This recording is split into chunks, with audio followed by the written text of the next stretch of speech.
Melissa Bean voted for the bill today, has some issues with it, but voted for it just the same. Congresswoman, given all those dangers that the good judge here warned us about, why did you vote for it? Well, first of all, I only heard a little bit, and I can't see you, so I wasn't sure who it was that was on a rant about the legislation. Our Judge Napolitano was essentially saying that this violates the Constitution. Well, first of all, I did also have concerns, which is why I voted against that one portion about preemptive divestiture. But first of all, he talked about it applying to any publicly held firm. That's just incorrect.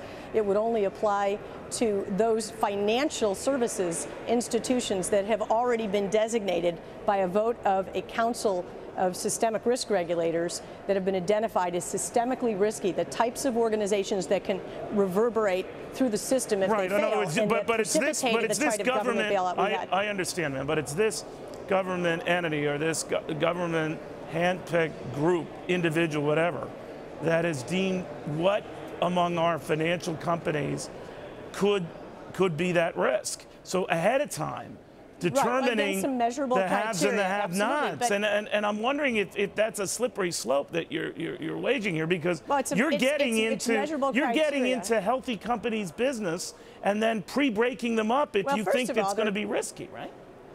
Well, you know, I think it's been on your show and other shows we've heard people talk about a bailout nation. This dissolution authority, which is the broader bill that we're talking about, we were looking at one piece of it, is exactly the anti-bailout bill, because it won't allow companies to become too big to fail. It will allow companies to be identified that could have systemic risk and create reverberations through the system. I understand where you're coming from, but how would it compel them to hire workers? How would it compel them to hire workers when they know that the government is going to police how big they can get or not get?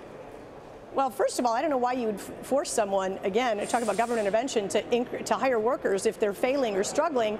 We would want them to get their balance sheet in order so they don't become unhealthy. You're judging they're struggling before they're struggling. No. Well, I don't know what you're talking about, because you're judging that they're struggling. I'm talking about the bill you asked me to come talk about. Well, I'm asking you this question.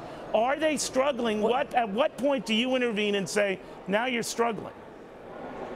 Well, first of all, what we'd be doing is there will be measurements in place to look at institutions through holding companies that are financial institutions, some of which were not looked at in the past, so that we can appreciate what their capital requirements are. And there will be increased capital requirements for those organizations that could create the type of systemic risk that required government intervention in the past, so that we can avoid it in the future. All right, so you are saying there are some instances you don't want them to get too big to fail, right?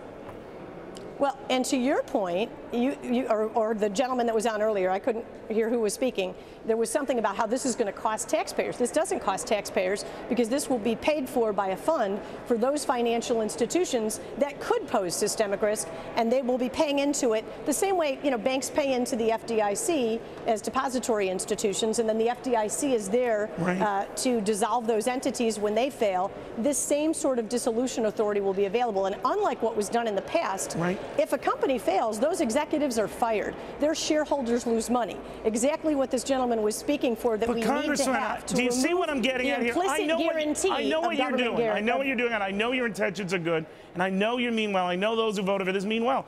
I'm just saying it is very dangerous. It's not about meaning well. It's exactly what we need to do to protect taxpayer money. You just said you had the heebie-jeebies about it when you voted for it. It's very specific. Congresswoman, you just said you had reservations about it.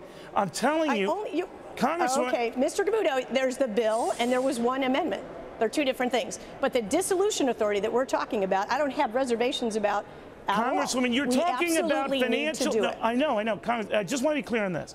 You're talking about financial entities, some of whom are not taking a dime from the government, but the government is still going to dictate when it deems their behavior is getting risky. The same government that runs up deficits and debts, like I do calories at a bakery store. I just think it's a little hypocritical, that's all. Well, I think if you want to say taxpayers shouldn't bail people out, and we want to eliminate an implied guarantee to those institutions, which is what happened in the past and we can't allow to repeat again. But you're going to make a bigger mess. What if you make a bigger mess? What if your cure is worse than the disease? How would you do that? Because you are taking apart institutions that might be perfectly healthy and pre-slicing them before they've even shown a sign of trouble. You mean kind of like the companies that were AAA rated and did fail and did cost taxpayers $700 billion, or at least in terms of loans, some of which are now being paid back. That's exactly where we were before. And the government, wait. And the government is going to be better at deciding someone's fiscal stability than the industry itself. That's what you're saying. These will be done by a council of regulators that have industry expertise. Congresswoman, that would be like me. That would be like me taking over the Jacqueline fitness centers. You don't want to go there. I'm not the guy for that. Congress and Washington isn't the group. Isn't the group to supervise? Those institutions are not. They're the very institutions that caused this. You are putting the fox in charge of the henhouse. I disagree with you. I think this is exactly the right way to move forward. And my constituents who've seen their prices of their homes fail and fall, that they've seen their savings diminished because there was not a system in place to properly dissolve those entities that have failed and hold them and their executives and their shareholders accountable and left the taxpayers on the hook, that can't continue. And I think you and I agree on that point. Congresswoman, thank you for coming. Thanks so much. My next guest says it is time.